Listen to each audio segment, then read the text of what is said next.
Hey, Gordon, Rick Bonnell, the Charlotte Observer.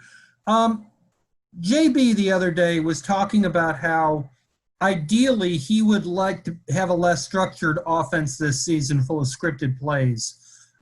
He mentioned you as somebody who that could really work to as far as your ability to sort of read and react. Could you talk about the contrast between an offense that's full of plays versus one that's more that sort of concept driven? Yeah, I mean, I think throughout the course of a basketball game, certainly there are moments where you want to kind of have both of those. I think I think less scripted, more on the fly, faster, almost like the hurry up offense in football is harder to guard because I think there's more variability, there's more randomness. It's like I said, it's faster, so the defense maybe isn't as set.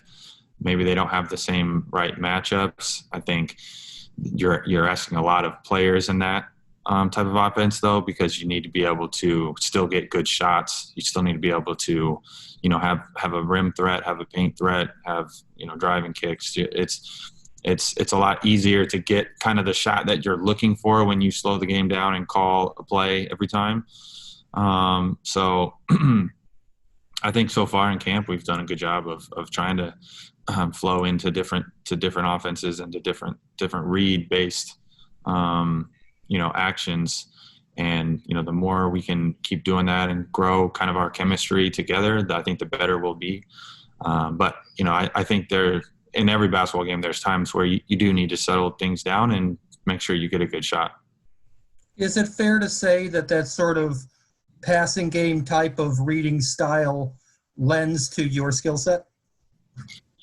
Yeah, I think so. I mean, I think that I've been at this point in time now in a lot of different offenses and certainly been in both of those. And, I enjoy ball movement, player movement, getting cuts, able to, come off of multiple different actions, kind of organic pick and rolls, organic dribble handoffs, organic kind of things that happen within the flow of the offense that you don't have to necessarily, set and call up. So I do like playing that way. Thank you. Sam? Hey, Gordon, hope you're doing well. Sam with Hornets.com. Just kind of you've been in training camp 8-9 days now. What is sort of just your reaction on how the first week has gone, both on the court, off the court, especially for you coming into a new environment and kind of taking on a leadership role this year as well? Yeah, I mean, I think it's been good. This has been the craziest training camp I've had. I think everybody is adjusting as we are doing a virtual media session right now. And I'm trying to, kind of at the same time of camp, figure out how I can move my family down to Charlotte. So I'm still in the process of working that out. But I think camp has been good. I think that, certainly there's going to be, we have a lot of room for growth. I think, we're going to have some, for sure, ups and downs throughout the season. I think it's going to be something that hopefully we learn and get better each game. And, we're playing our best basketball at the end of the season. But I think if we, continue to work on kind of how we improve as a team, both offensively and defensively, and constantly getting better, constantly improving, we should be pretty tough. I know you played your quick follow-up. I know you played your last game with Boston in September, and most of these guys haven't played in 9 months. So do you feel like the eagerness and excitement with the rest of the guys on the team, even though this is a preseason game, how excited they are just to get back and start playing a game? Oh yeah, you can definitely feel it from the players, the staff. It definitely has been a while for them. It's that's what I mean when it's a crazy training camp, certainly, and it does not feel like it was that long ago for me that I was in the bubble. But here we are, and I'm just as excited to get going, and it should be a fun year. Thank you. Let's go Rod and then Nick. Hey, Gordon, Rod Boone here. Yesterday I asked JB, what he learned most about you so far in his 2 weeks that you've been here? And first thing he said out of his mouth was that you love donuts. I mean, what about that, man? Yeah, I brought in Krispy Kremes for the team, I think, on our recovery day. It's one of my things that I like. That's like my nutrition kryptonite, but we bonded over some donuts. The other thing, too, is they mentioned how much you've been a calming influence so far here with the players and everything, man. Just what about that, and how much do you value being a veteran presence for this team that's full of young players right now?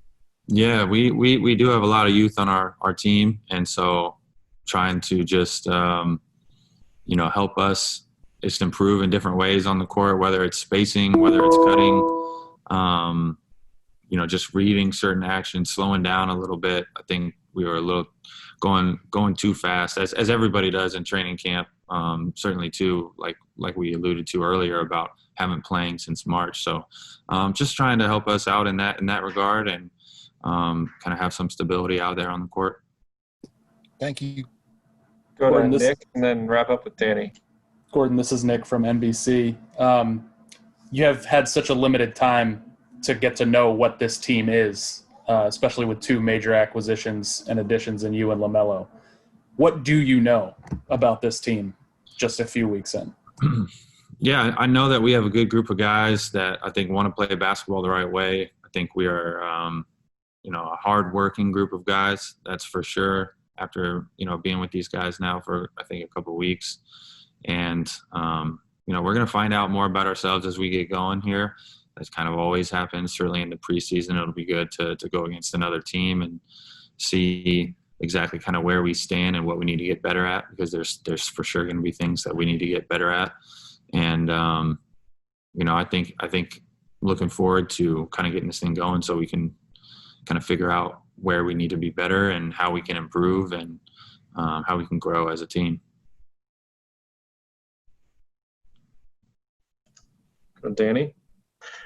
Gordon, Danny Thompson with the three-point conversion. You're, I think, the only guy on this roster that played in the bubble. So you played in games without fans. Have any of the players come to you for any type of advice or asked you what the feeling is like? Because the last time most of these guys have played, they were with fans. Did they have to come to you for any type of advice so far? Yeah, I've talked to multiple guys about what it's like, and it's hard to explain.